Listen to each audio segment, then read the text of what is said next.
Today, we're going to dig into the secret history of a piece of tech that, for a lot of us, totally defined the turn of the millennium. It's a story about this beloved little robot, how it suddenly vanished, and how its ghost in the machine ended up powering some of the most advanced AI on the entire planet. Oh yeah. If you were around in the late 90s or early 2000s, you know exactly what this is. It's Sony's Aibo, the world's first robot pet. You probably remember seeing it in magazines or on the news, or maybe, just maybe, you were one of the lucky ones who actually got to see one in person. But here's the thing. What most of us remember as this kind of cool, nostalgic gadget that came and went, that's just chapter one. The real story of Aibo is so much bigger than just a robot dog. It's actually the origin story for a huge revolution in artificial intelligence. So to really get what's happening now, we've got to rewind all the way to the beginning. See, back in the late 90s, Sony wasn't just trying to build a cool toy. They were trying to build a friend. I mean, the name itself tells you everything. Aibo is short for Artificial Intelligence Robot, sure, but it also sounds exactly like the Japanese word Aibo, which means pal or partner. And that was no accident. That was the entire mission. The whole philosophy, right from the start, wasn't about making a perfect, predictable machine. The goal was to create behavior that was complex, even a little unexpected, so that you'd form a real bond with it. They wanted to build something you'd actually want to take care of. And boy, did they experiment. The first one in '99 looked kind of like a beagle. A year later, they dropped a version that was based on a lion cub. Then came this super futuristic, space robot-looking one, before they landed on that final, most advanced dog-like model in 2003. Every single one was a new step toward creating that perfect little robot pal. So, Aibo was a huge hit, critically and culturally, but inside Sony, some major changes were underway, and this beloved robot dog was about to run headfirst into a very harsh corporate reality. 2006. That was the year. See, Sony got new leadership, and the new focus was all about profitability, trimming the fat. And in that kind of environment, this expensive, super experimental robot dog, well, it just didn't make the cut. The company announced they were killing the whole Aibo line. And that decision, it hit the team hard. Aibo's own creator, Dr. Toshitada Doi, actually held a mock funeral for it. And he said the Aibo was a symbol of a risk-taking spirit at Sony that was now dead. For a lot of people inside Sony, it really felt like innovation itself was over. But the story doesn't end there, not by a long shot. Just over a decade later, that risk-taking spirit came roaring back to life. Aibo was about to get a second chance, and this time it was powered by tech that was basically magic compared to 1999. Fast forward to 2018. Sony shocks the world all over again. Aibo was back.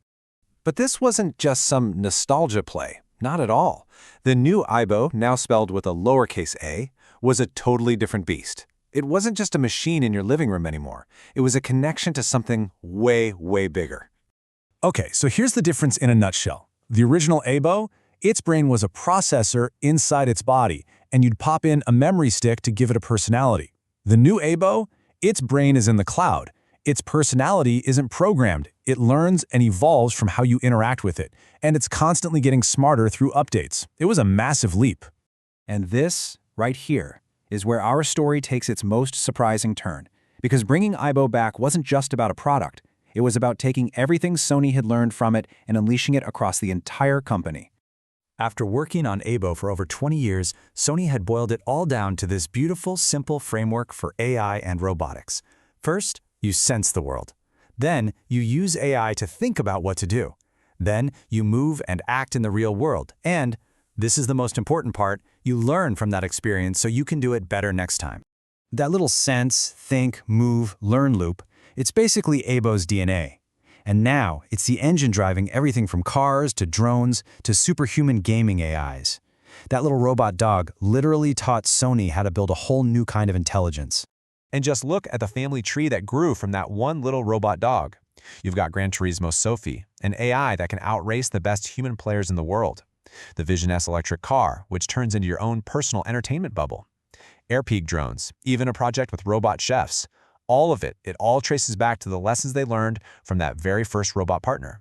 And that brings us to the most radical, most recent evolution of Aibo's legacy, This is about taking that AI out of the digital world and putting it into a direct, high-speed, physical competition with human experts.